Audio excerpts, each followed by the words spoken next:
जो कांग्रेस पार्टी राहुल जी के नेतृत्व में भारत जोड़ो यात्रा निकाल रही है, मैं समझता हूं कि इसका कोई सब्सटेंस नहीं है। तो की बात की जाए, सरपंच ई टेंडरिंग के खिलाफ है। वो कहते हैं 2 लाख से कुछ नहीं होने का, तो इसकी सीमा बढ़ाई जाए, क्या कहेंगे?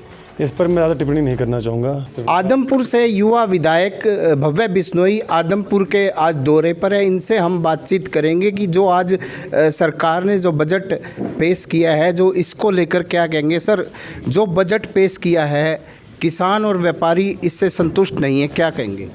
देखिए, भारत के वित्त मंत्री श्रीमती निर्मला सीतारमण जी ने अमृतकाल का पहला और अपने इस कार्यकाल का जो आखिरी बजट कल पेश किया, मैं समझता हूँ अगर रेवोल्यूशनरी से कम हो तो शायद गलत नहीं होगा। मेरा ये मानना है कि ये प्रो फार्मर है, प्रो पुअर है, प्रो इंक्लूसिव डेवलपमेंट है और विशेष रूप से मिडिल क्लास के हक़ में है।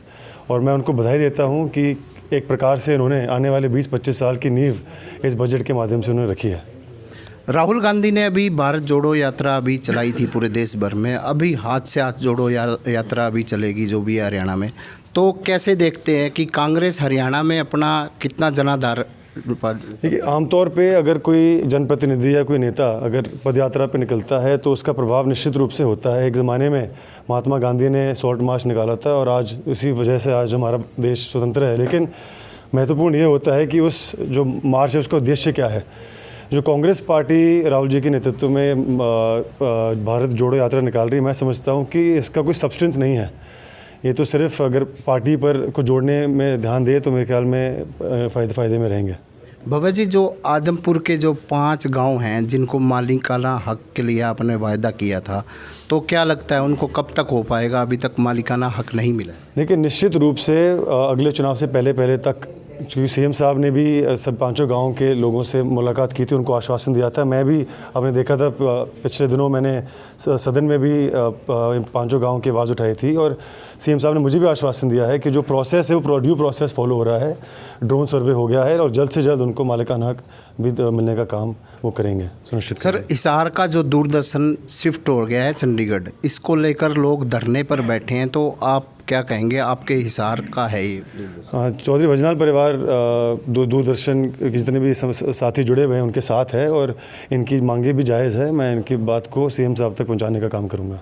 अगर सरपंचों की बात की जाए, सरपंच ई टेंडरिंग के खिलाफ है। वो कहते हैं 2 लाख से कुछ नहीं होने का, तो इसकी सीमा बढ़ाई जाए, क्या कहेंगे?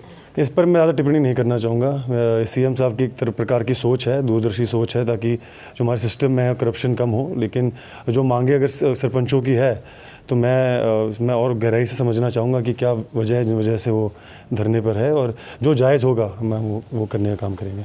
एक सर, जो गन्ने की रेट की बात की जाए, 10 रुपये बढ़ाए हैं, किसान अभी भी संतुष्ट नहीं है, क्या कहेंगे? हम किसानों के साथ है। देखो, किसानों की मांग, जो चौधरी भजनाल परिवार की बात करूँ तो शुरू से लेकर आज तक हमने किसानों की बात की है और आगे भी हम किसानों के साथ खड़े हुए हैं। एक सर, आपकी भी मंत्रिमंडल में मंत्री बनने की चर्चा चल रही है काफ़ी। कब तक, क्या लगता है? देखिए, जो भी करते हैं परमात्मा करते हैं, लेकिन मेरी तरफ से ऐसी कोई डिमांड नहीं है। मेरी एक ही प्राथमिकता है कि आदमपुर हल्के के काम हो। जो आदमपुर का एहसान हमारा परिवार 7 जन्मों में नहीं चुका सकता, उसकी कुछ शुरुआत मैं अपनी तरफ से करूं। ये मेरी कोशिश है, आगे भी ये कोशिश रहेगी। ये सर, अंतिम सवाल, जो आदमपुर में विकास की योजनाएं हैं, अभी तक आपने क्या क्या विकास कराए हैं विधायक बनने के बाद? देखिए, 250 करोड़ के आसपास के काम प्रगति पर है। सड़कों से लेकर बिजली से लेकर अब खाड़ों के काम भी जल्द से जल्द शुरू होंगे। इसके अलावा मंडी आदमपुर के अंदर सीवरेज की व्यवस्था में दुरुस्त करवानी थी, उसका काम भी शुरू हो गया है। और कल आप देखेंगे कि 3-4 जगहों पर मैं शिलान्यास भी करूंगा। तो बहुत तेज़ी से काम माननीय मुख्यमंत्री मनोहर लाल जी के आशीर्वाद से, पिताजी के प्रयासों से, हम सभी के प्रयासों से जारी है और आगे इससे भी बढ़ चढ़ कर काम आदमपुर हल्के के होंगे।